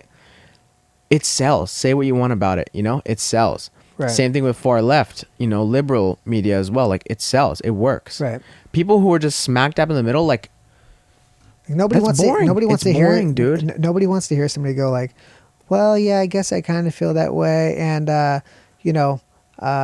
maybe yeah, maybe no. I'm really undecided. Like, it's just like, what do you want? Like, exactly. That's like, not going to do anything for it's people. dumb. Like people want to hear like, no. They're doing this because of this. And this is what I'm going to do this. This is what they need to do. This is going to happen. Right. That's what we want to hear. Right. I'm very against oversimplifying complex issues. Right. And the issues that we have at hand are extremely complex, and they just simple decision making is not going to work. Right. Bipartisanship, people sitting at the table from both sides, right? Or that's what it's going to take, Yeah. Like, and I've gone through a lot of criticism from my podcast. I've had two people on. One was like, super far left. One was super far right. And I'm just big on hearing them both out. Right. Like, I don't necessarily identify with either one, but it's like, why can't I pick and choose here? Right. Like, I feel like that's what makes me the man I am. Right. Like, that's the thing, man. Like, and there's sometimes where like I lean right on things. There's things I lean left on things. But like, I feel like, I feel like that's most people. I feel like 90% of people are that way. And I think that really, but yeah, and I really do. I think that even the people that are, far left or far right, I think there's still 90% of the stuff. They're probably more middle than they want to admit. I think that when we come to political identity, it's like a lot of identities in our society right now that we want to be in a group, right? So there's a very primal instinct to want to fit in a group. Yeah. And I've never had that. Yeah. Like, I've never felt the need to be in a group. And I think it's because mom wanted me to flex, right? So it's like it's like this deep thing of just like, oh, I'm good enough by myself. It's cool. Yeah. But the good thing is, like, when you have somebody who's like willing to ask real questions to somebody who has strong opinions, that's still interesting. So to to enforce your point, that's why I started the podcast. Was like, is that one of the reasons you started? Because it's like, and I want to be able to sit down with somebody who is extreme on either way. Totally. Right? Same. And but the problem, and not to tangent it, but sometimes that becomes part of the cancel culture stuff where like just I've been canceled many times. just sitting there is like a bad thing. But I think you should be able to ask questions. You should be able to have a conversation and understand, because there's something in that person who feels that way. In their mind, they're going, it's justified, and like these are the reasons why. And unless you find out why they feel that way, you'll never get to the root of like why you feel the way you do. Because you might like think like, oh, that person's wrong, but then when you hear him out, you go like, oh, maybe I don't like fully agree with him now, but I can kind of understand like why that comes from. It's the opposite of progress, right? Right. And I think the people that are unwilling to sit down, like just even sit down and hear them out, right? Be like, oh, you're this? Out. Like, I don't even want to hear it. Yeah. It's like, I don't know. Like, not only is it naive, right? It shows me insecurity. Right. Right? It shows me fear. Well, it's projection, man. People, people come from, you've had a much different upbringing than I have. Yeah. Right. And there's going to be things where like, we're not going to like relate on, but it's important to like understand that like. But the fact that me and you can sit here and we understand that we came up from different upbringings, you know, we're different people, right? And just understanding that's huge. And we can, some people can't even do that. But we can put that aside and sit here and just be two grown people and just discuss. I think, you know, going back full circle, I think our training has something to do with it, right? But that, you know, we can get into that a little later. MMA has a way of making you more humble. 100% it does, right? But in general, just putting yourself aside and recognizing that you're not like, I don't know. I just think to sit there and assume, I personally, I don't even have an answer for it. Why someone would think like, I don't even want to hear you. I don't even want anything to do with you. I don't even want to hear any single thing you have to say to possibly change my mind. The only thing I see from that or would get from someone who said that to me is like fear and insecurity. Mm-hmm. Like, I'm open for people, like, for example, like, you know, I'll speak about it, like in regards to my like political identity, like, yeah, like I guess you could say I'm pretty smack dab in the middle, but like, and there's some things I tend to lean more conservative on and some things I tend to lean more liberal on, right? And I'm personally in a point in my life where it's like, oh yeah, like, okay, yeah, like, yeah, there's certain liberal aspects that I've been diving into, and I'm like, okay, cool, like, I'm willing to check myself and like look into it, you know? Right. But some people, I don't know, like, it's probably their egos and the fear of change and stepping out of their comfort zones of like, yeah, maybe I am wrong. Like, maybe I am not really, like, there's something I'm missing here. Right. And I personally, I don't know. I don't see because what is where's the fear? What is the fear there? Like, if someone says like, are you just scared of saying like, ha, you're wrong? Like, okay, that lasts like 2 seconds. Well, I think there's a fear of not being a principled person, right? Mm-hmm. So there's certain things that are embedded in us, in our upbringing that are principled. Like, this is, you know, these are things that like we value, that it's important to not let go of. And I think that when it comes to progress or change, people have a fear of losing their identity in that progress, or feeling that they're not holding true to their principles by changing their perspective on things, right? So I think that there's a fear there, and I think it looks like fear of change. But I say the same thing to the left as to the right, is like find out where that fear is coming from, and you'll be able to understand. And I do understand this, especially certain people on the left, like, that don't even want to hear your side, because you really, it's hard to hear somebody else's perspective if you don't feel that they're honoring your experience through your eyes, right? Yeah, that's a good point. But I think that's where like the long form conversation comes in, man. Like, there is one guest I had on, and he's an amazing guy. I love him. On social media, he gets really opinionated, like really, and it's kind of like harsh and like politically divisive, and just kind of like, you know, a lot of times left or right? Left. Okay. And I'm like, man, like, you're oversimplifying stuff, and it's kind of like aggressive. And I'm like, so like I'd go back and forth a little bit, and then I was like, nah. I'm like, let's just do a podcast, right? So 100%. It's like Same. People that are just like clashing.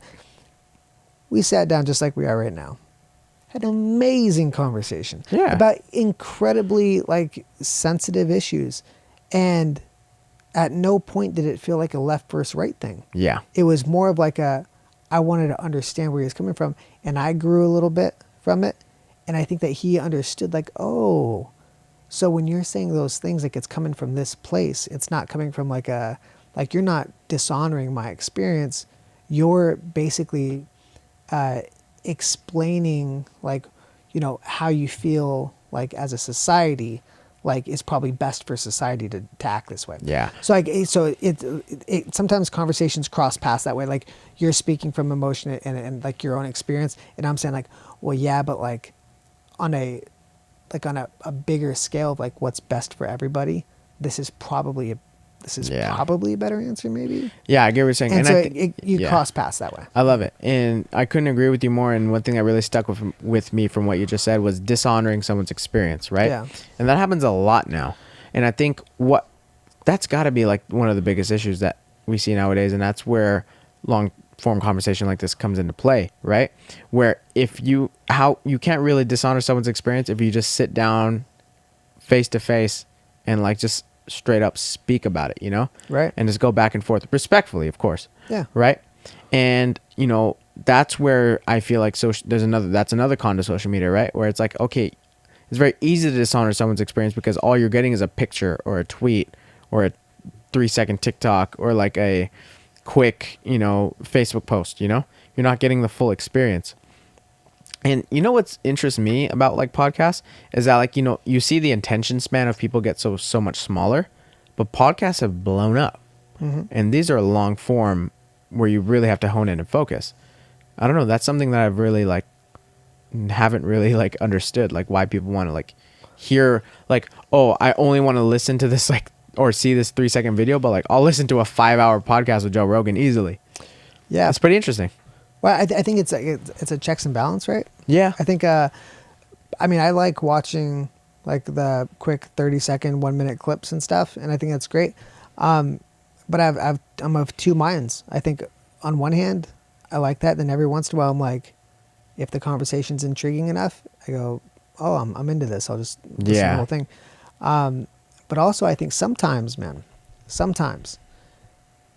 you might have to have an hour-long conversation, and you're mining for maybe it's like that 1 minute's all you really need to get that message out. Yes. But you're mining for it, right? Yeah. And then when you do find that 1 minute, it's an authentic 1 minute. Yes. It's not just like hey, I'm going to say this and then you act this way and then I'm going to do point. that. It's like in that long form, that 1 minute clip is still more authentic than any, you know, talking head speech you're going to give. That's a good point, dude. Like some people like really think they need like the whole hour, 2 hours just to like, you know, get across that one message that could only take like 30 seconds to 1 minute. Sometimes that's why it's important like to go back into your conversation and find like which is the part that like hit the most, then clip that out and then share that. And it doesn't mean that like you're not discarding the whole conversation, but maybe it took the whole conversation to get there, and that's okay. Like that's the work. That's where the work comes in. For sure, 100%.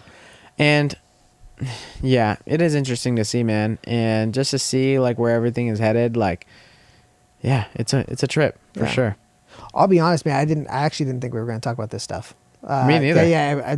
But see that again. I think we've said it a few times. That's why I love. What do you want to talk to me about? I think originally I was thinking we're going to talk more about like I saw in your bio like you do a lot more on like philosophy. Yeah. And just kind of like how that like and like political philosophy without getting too into like politics, but like the political philosophy part. Yeah. I think you know, it's interesting for me like growing up. I grew up in a Pakistani household where in general we came up, you know, I was under the impression that I was, I guess you could say second class. Like I was like under the impression that like, all right, like I got to do what I got to do to get by, you know, like keep my chin down, like immigrant mentality, you know, minority mindset, like just keep hustling, you know, just being there and just sitting there and being who you are is not enough. Like you have to work. You got to work your butt off. And I think what that taught me was like, okay, I will only be valued based on like my sweat equity, like the labor I put in. And I think, you know, what comes with that is like, you know, I was always taught like, okay, like, you know, these concepts of like oppression and all these things, like they really stuck with me. I'm like, oh, like, am I like really, you know, luckily I grew up in a household where I didn't really go through too much trauma. Like I didn't really go through too much bad stuff.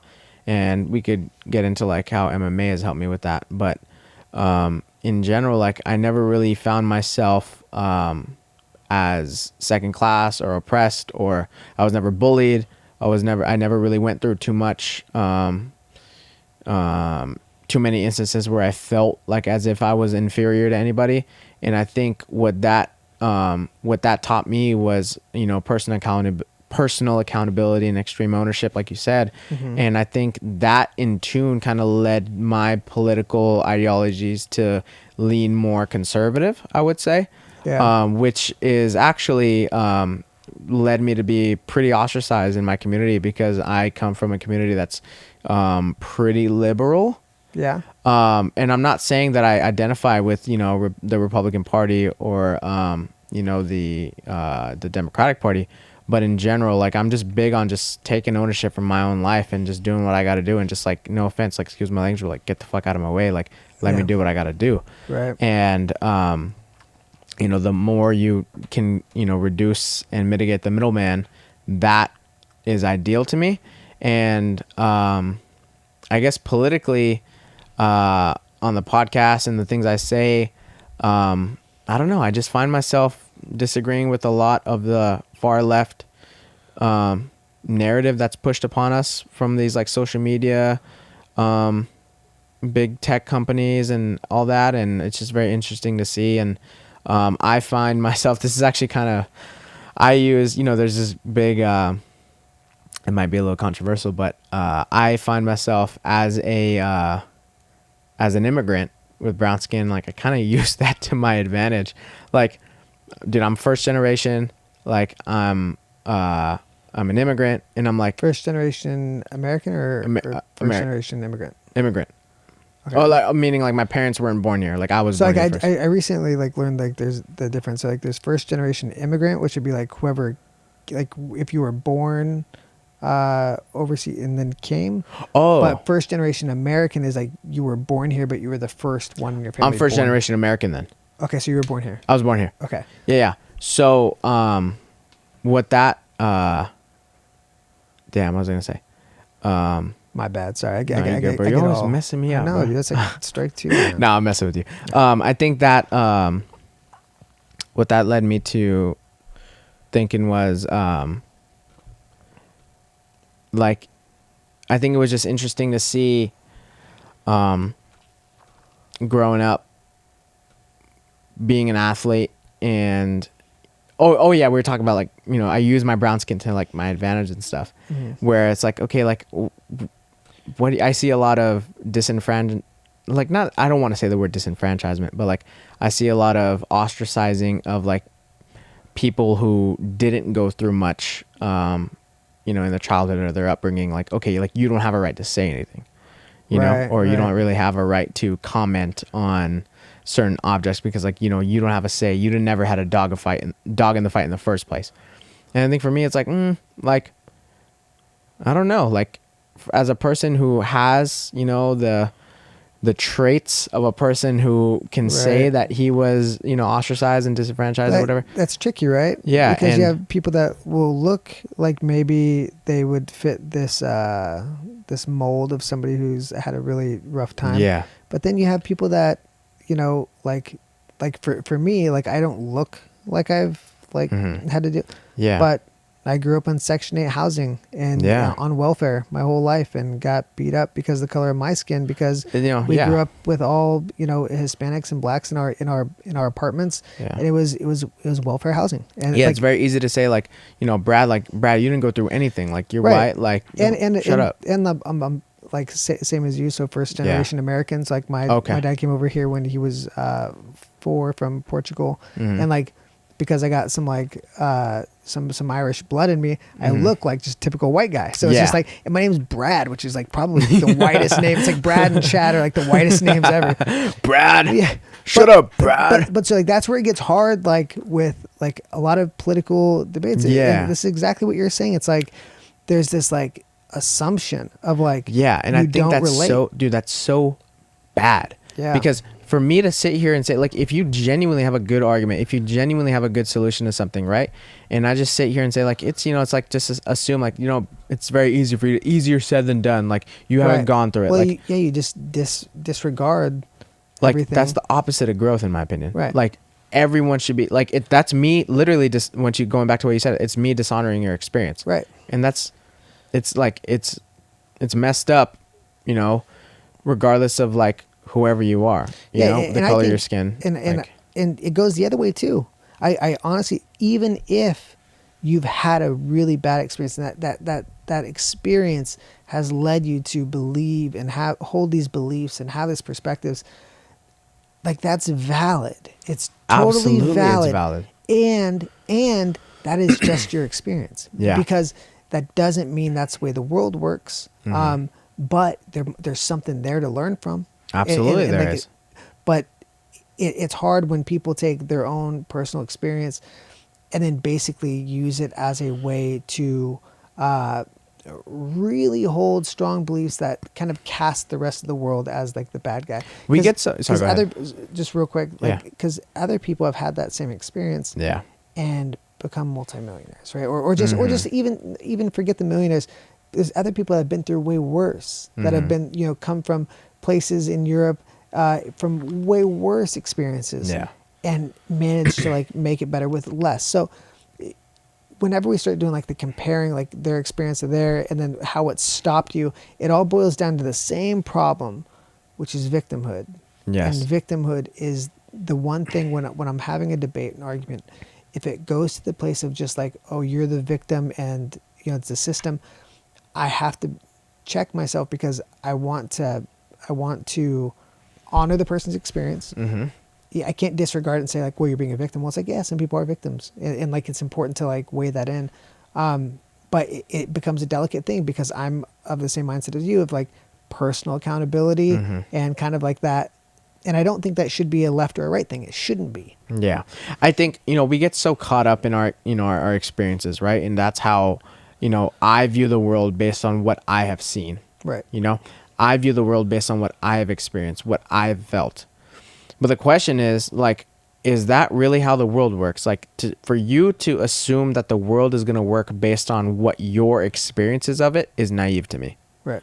Meaning, like, if you know, let's just say and I know that's easy for me to say because, you know, I lived a good life, for the most part. But in general, like, to sit there and say that, like, let's just say even if you lived a bad life, you know, and this might sound controversial, but to sit there and say that the world is bad as a whole and things won't work out ever because of your experience only, once again, is naive to me. And I think, yes, you know, the experiences that you've gone through are valid. Yeah. And those are hurdles that obviously were thrown at you, right? For whatever reason that I can't answer. But in general, like, to sit there and say like, okay, you need to conform to my ideals because I have gone through more than you have is the opposite of progress to me. Yeah. Because you don't get anywhere there. All you get is me like empathizing and being there with you and like, but you got to get both sides, you know, like why can't, I don't even know where this all started, right? Like, when did it become like, oh, like my opinion is more valid. Like, and like, I get it. Like I kind of understand like, okay, like, yeah, since I've gone through a lot and I've experienced certain things, like, yeah, like I kind of have not necessarily more, but a solid reason for why I feel the way I do. But to sit there and say that the world should work accordingly, you know, F your feelings in a lot of ways, like, and forget your experience. Like, the world is reality is reality. Right. And the world is the world. And, you know, the reason the circumstances circumstances that you were put in, like, I wish I had an answer, but that's just how it is. Yeah. And, you know, I didn't grow up necessarily, like, I grew up more privileged than the rest of the world. Most definitely, most of us did. But, like, all I can do is work with the cards that I have dealt, you know? Right. And to sit there and use those to keep me down will keep me broke. Right. It'll keep me not wanting to progress my life. It'll keep me from not getting anything done. It'll keep me from my happiness. We assume that, like, our thoughts and our experiences and our emotions are like who we are, right? When in reality, it's mainly, like, the real question is, who is the person that, like, I guess, like, to get more into it, the real question is, who is the one that's feeling those experiences? Who is the one that is seeing those things? Who is the one that is, you know, going through those? And I think that's the person that people need to listen to more. Well, I think there's layers, right? So it's like your experiences should shape how your perspective, your philosophy. Yeah. But your philosophy should not be specific to your experience. So like your experience shapes the philosophy, but your philosophy should take into account the nuances of the world. And then when you've developed a philosophy based off of that broader understanding, I think that's really valuable. And I think that's why it's sometimes, man, like sometimes the worst experiences and the worst, upbringings can unleash a very powerful way of being, a very powerful, and that's why people that have, grown up comfortable or privileged, sometimes they don't have like that real strong sense of like, deeper meaning of life, because like it's kind of like the iron is cast in the fire. Yeah, and sometimes. I think that's where I feel like why MMA is so important to me. Growing up, I not going through that many hardships, I feel like when I got into these environments of, like, not necessarily football, because football, it's like I adapted them pretty well. But when I stepped onto a mat, dude, and I saw, like, oh my God, like, I'm getting my ass whooped right now, right? And I saw these people that, well, like, whoa, like, just seeing people get, like, punched, like, rocked in the face, and just, like, eyes still open, coming back, and I'm like, whoa, like, these people are dogs. Like, these people are really, like they have something in them that I am, like, scared. Like, I'm scared to, like, go there. Yeah. Like, I'm scared to be in a position of, like, that's like fight or flight type stuff, you know? And I haven't ever I've never tapped into it, and that's exercise. Like, luckily I've always like worked out. So I've tapped into that. Like, when my muscles are tight, like, oh, just push through. But like MMA, like me, like, if I'm like 3-4 minutes in, right, and like I'm tired and I'm getting like racked in the stomach, like if I'm getting like punched in the face, I'm getting racked in the leg, like this guy's like trying to grapple me, like I don't have a choice. Like that's crazy. The only reason that, when it comes to staying in shape, man, like I kind of rock this like a something in between, like a fit body and a dad bod. Yeah. And the only thing you're in good shape. The only thing that keeps me even like in decent shape is doing MMA or like spar. I go spar like every Tuesday with a buddy. Okay. Because like honestly, like my clients should never know this about me, but I don't enjoy working out. Dude, I hate working out. I don't like Dude, it I hate at working all. out. I do it because like I need to. Yeah. Like, but I'll run like I have an attention span. I have like adult ADHD, like legit, like legit, and like I have like tops 40 minutes. Dude, I don't understand people who could like sit in the gym and lift weights for 3 hours. I don't get it. Me neither. I think for me, what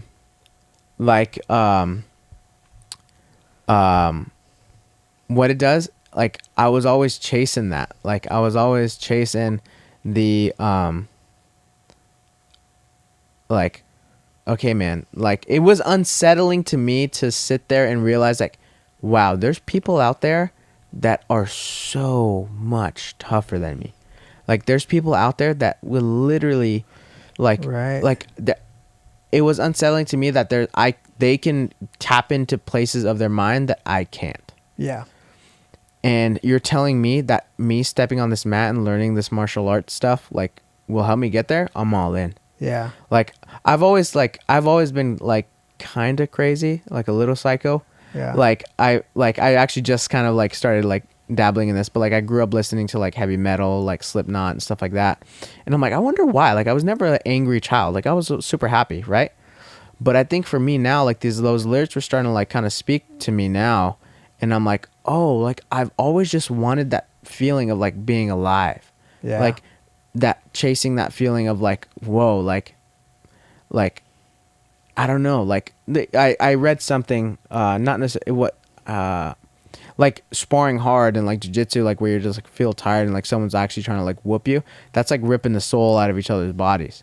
Yeah. And I think for me, what that does, it just makes me feel alive, man. Yeah. And I think, dude, people don't have that. People don't do that enough, man. People don't get out of their comfort zones and like running, like, I don't know, like people. Have you read David Goggins' book, Can't Hurt Me? I've read or Heard it? listened to a lot of it. Oh yeah. So there's parts of it where it's like most people who are like at their like hit marker, like I can't go anymore. You're only at 40% of Right. what you think you are. Yeah. And I'm like, dude, that's It's insane. true, man. Like I fought I think 11 times Yeah. in MMA, and most alive you'll ever feel. Yeah. It's just amazing. Yeah, and for like sure. and going, you don't realize like when you're in that fight or flight, like how long 3 minutes. Yeah. When you're training for hours, right? Yeah, dude. And you're like, okay, well, it's 3 minutes. 3 minutes. You can do anything for 3 Yeah. minutes.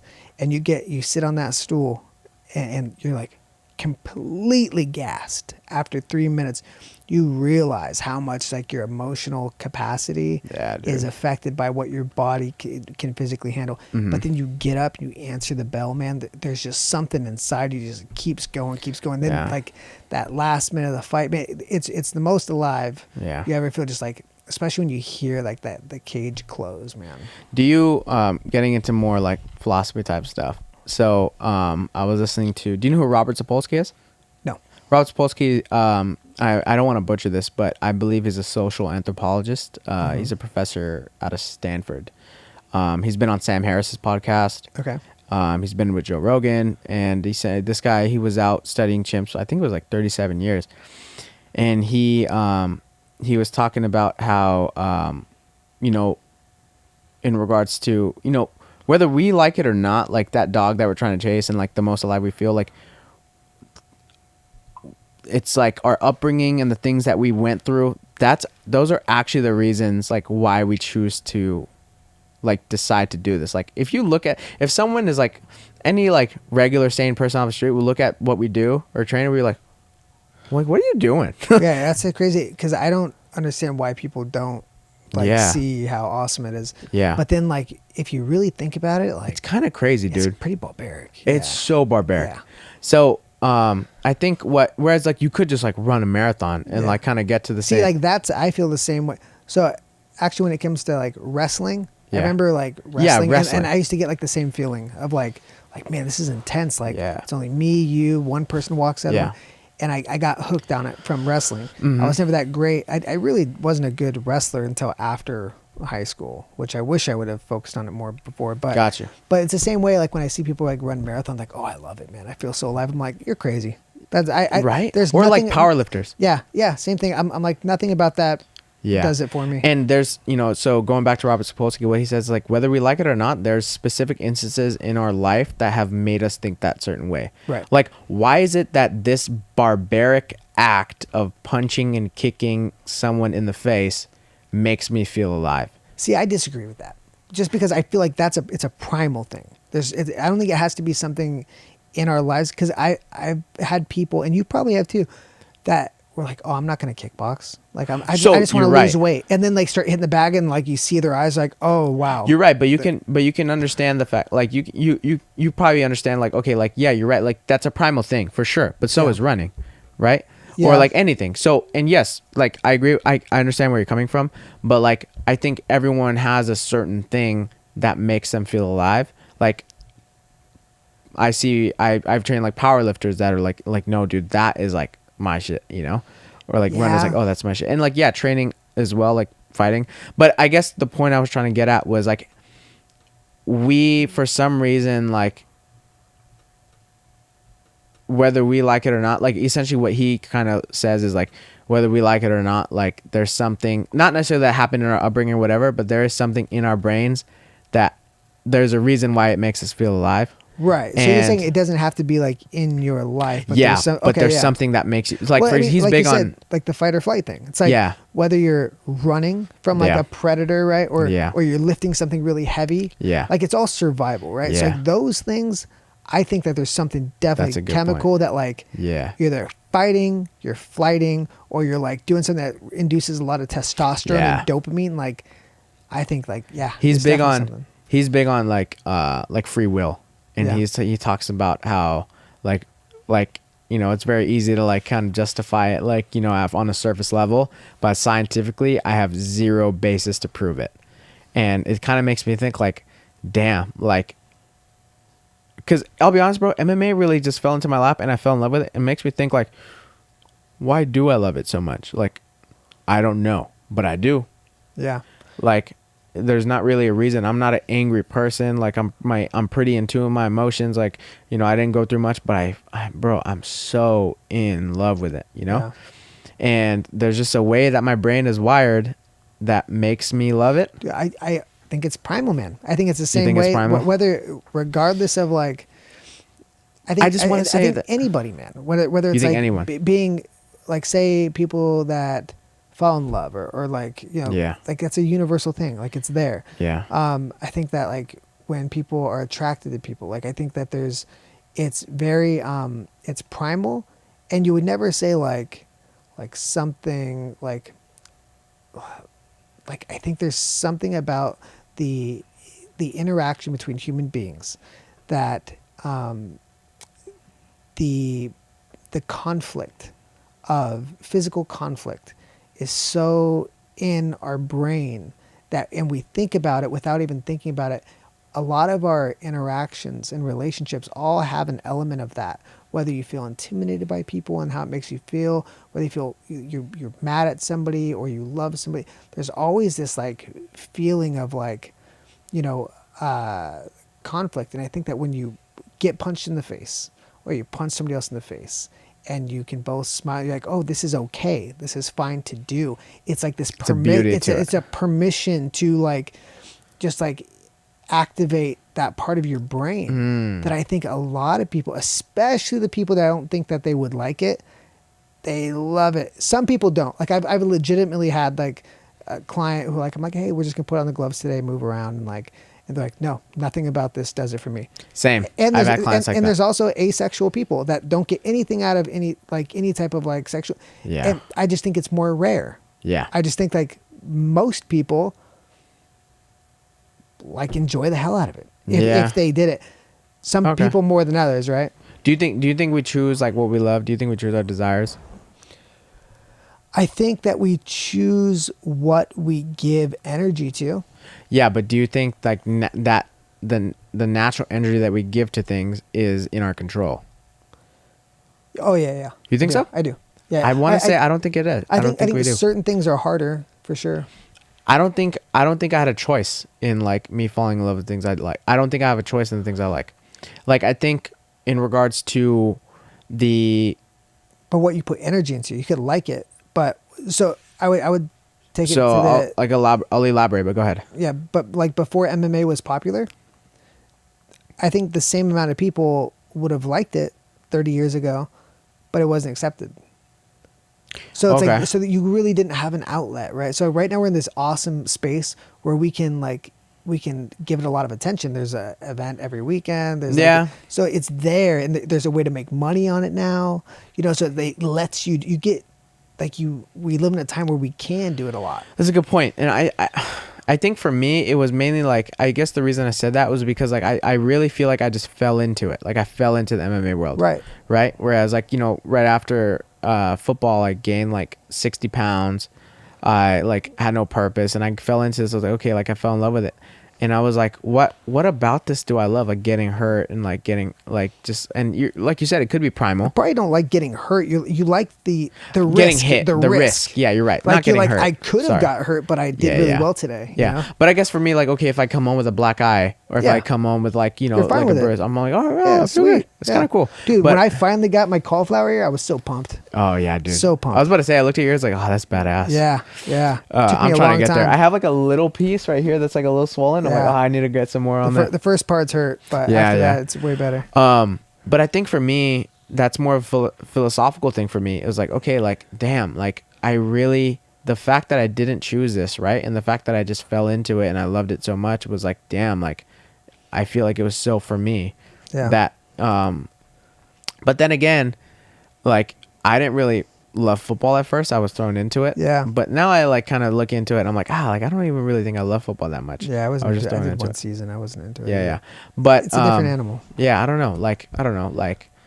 But going back to what he says, you know, coming back full circle, like he says, like, yeah, we don't choose like why we love those certain things. Like, I don't know. And I wish I had a more specific answer to it, and like wish I could elaborate on it more. But like, I feel like there's a reason like guys like me and you decide, or like Tracy and all these people that go, like, we decide to go in there every week and like take the risk, right, to get hurt. Like that's a different kind of devotion and love, right? You know.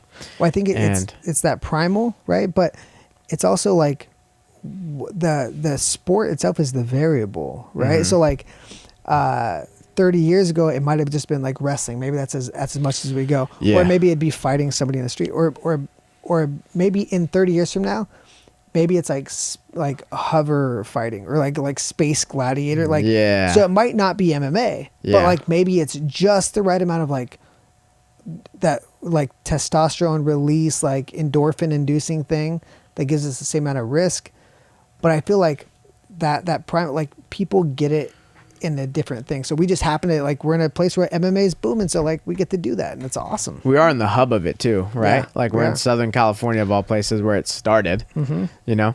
No, that is true. And I'm thinking about it now more than what in regards to what you're saying, like, you know, when things are more accessible and things are more open and accepted, like I personally find myself like, okay, like this is more of a thing to do. Like it's kind of cool. Like, because when socially it first started, like, it was kind of weird, right? Yeah, like, for sure. Like, and luckily, like I'm super fortunate to be around people that were like essentially kind of pioneers in the game. Yeah. Like, you know, guys like Tracy, guys like you know, my sensei and coach Ryan, and the guy who got me into martial arts, his name is Barrett Orteg.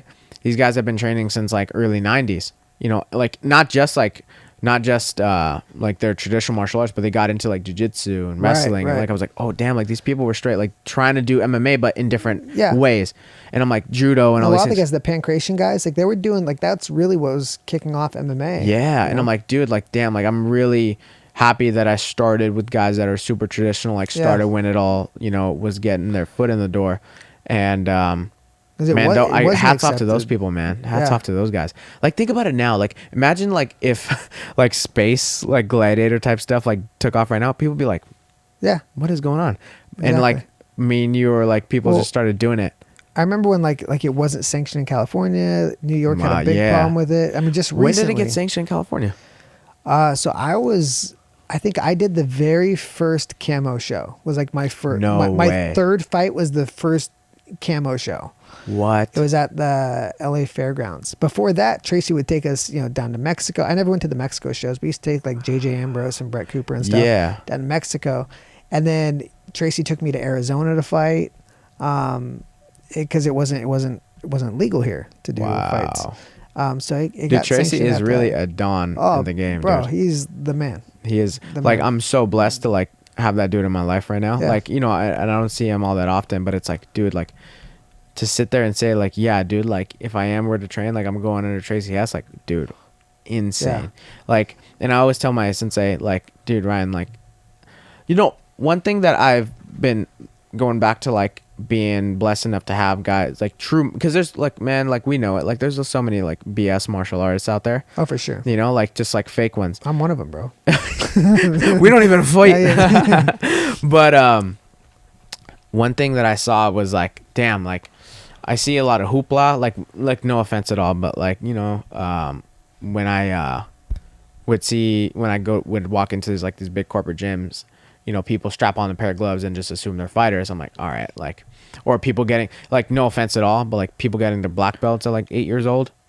Well, I think that's different, right? Because it's more like I don't know, bro. I find that kind of offensive. Well, I think like martial artists, like that's more of a confidence builder for kids. But I don't think anybody like really. I just like feel when like somebody says they have like a black belt in like Taekwondo, like when they were like 10. I don't like really think like. me neither, but like I don't know. I just think like a black belt's a black belt in my opinion. Yeah. Don't you think?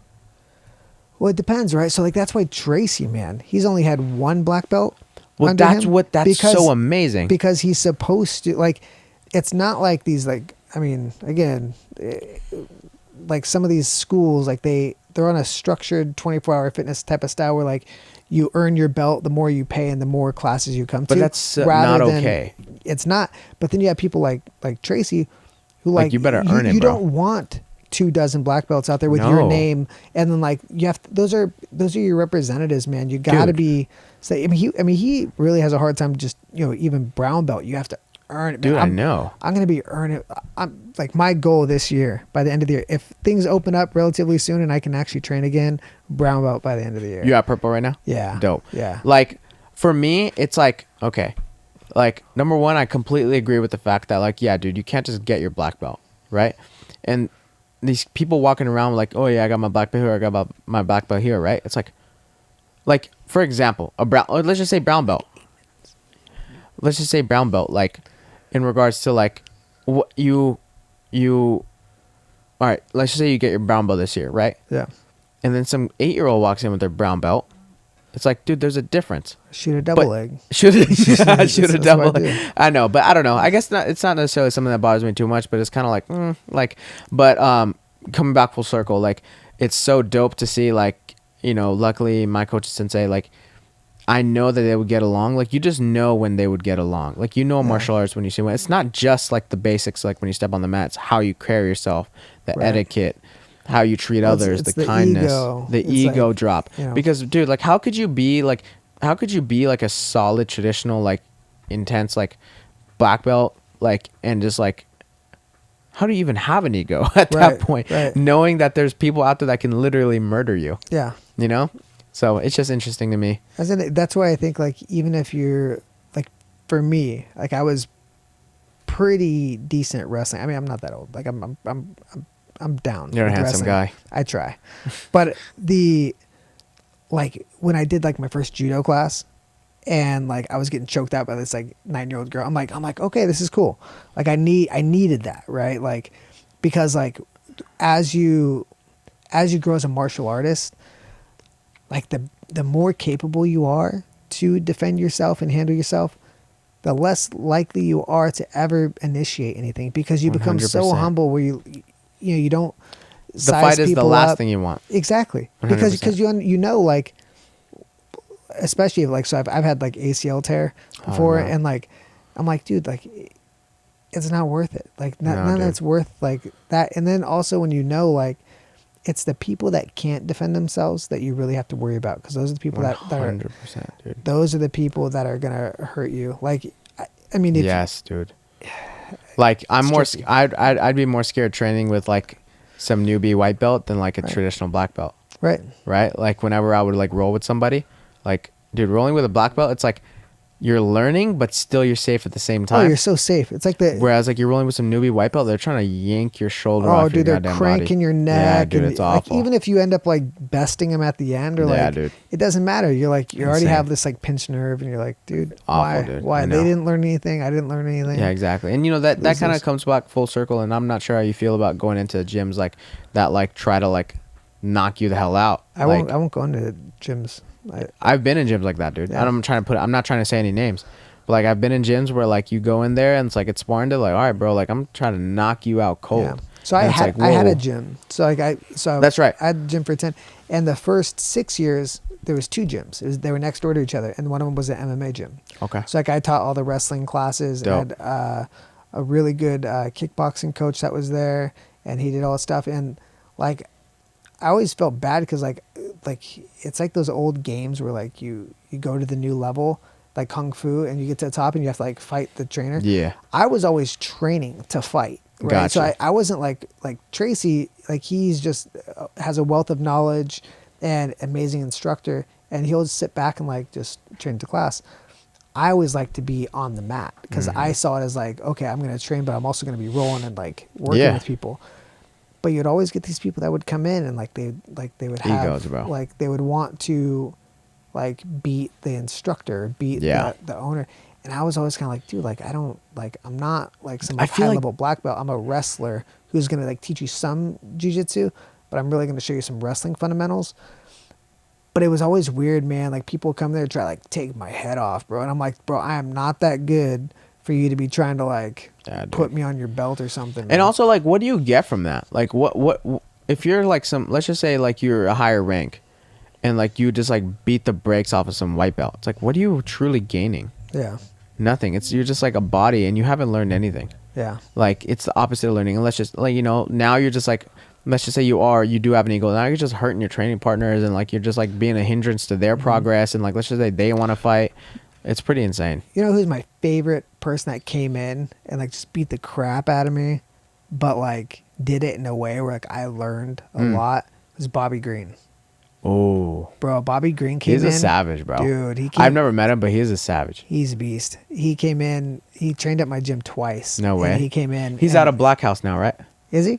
I think he trains with my buddy Christos. Okay. Yeah. Do you know Christos Yagos? Yeah.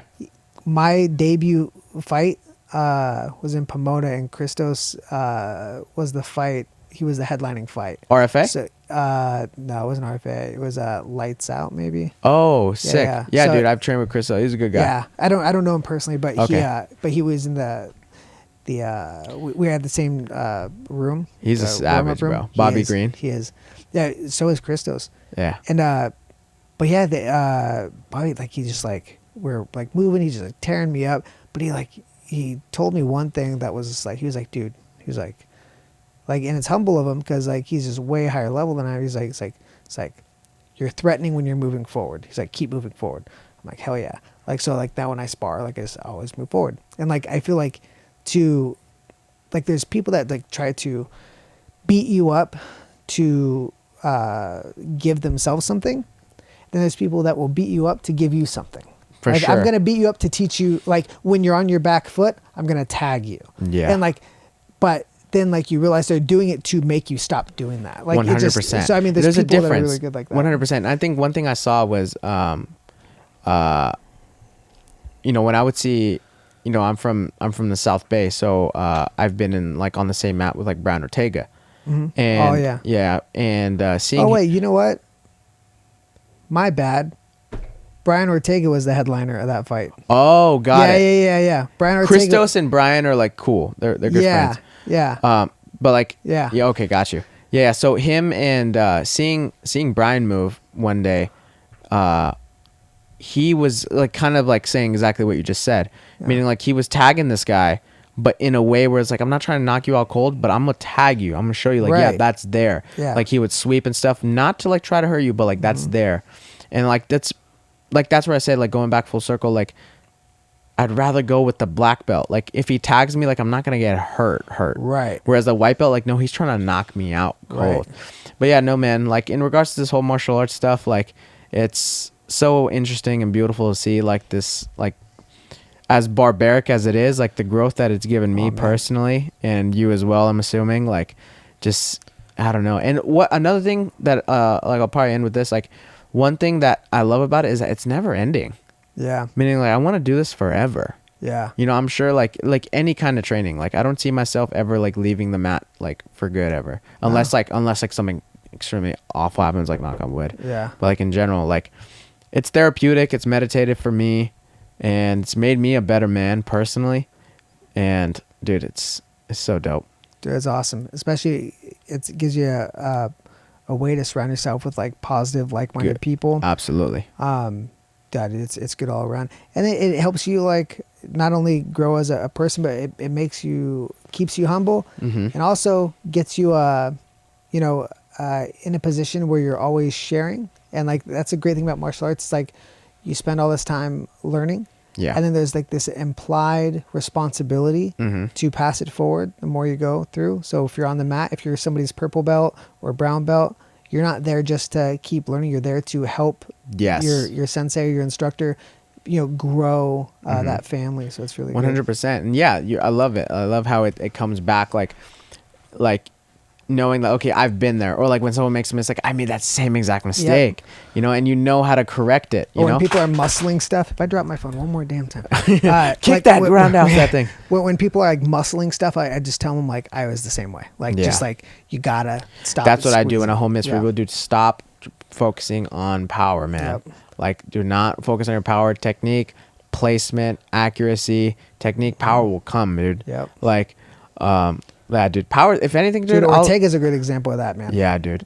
I think it's a good spot to call it because I'm actually gonna hop on and try to see if I can find that Tyson fight. Dude, absolutely, 100%. Yeah. Dope, dude. Where can people find you? Yeah. So I'm on Instagram at my personal account is Asad D Rizvi. My MMA striking page is Rizvi MMA. I do have a podcast on my own where I talk about multiple things. I like to talk have good meaningful conversation with people from all walks of life, fighters, people who want to talk about life, philosophy, politics, psychology, like anything in regards to just having a good conversation with people. My podcast is called Patio Table Talk. I'm gonna have hopefully my boy Brad on soon. Yeah, man. And thank you so much for having me on, and I appreciate you. And that was great, man. I appreciate it. I appreciate it. Awesome. Boom. All right, guys. Have Thanks, a great guys. Night. Appreciate it. Enjoy the Tyson fight. Is that on right now? Let's do it. I think it's starting like right now. Oh, sick, dude. You guys have a good night. Have a good night, guys. Next time. Thank you.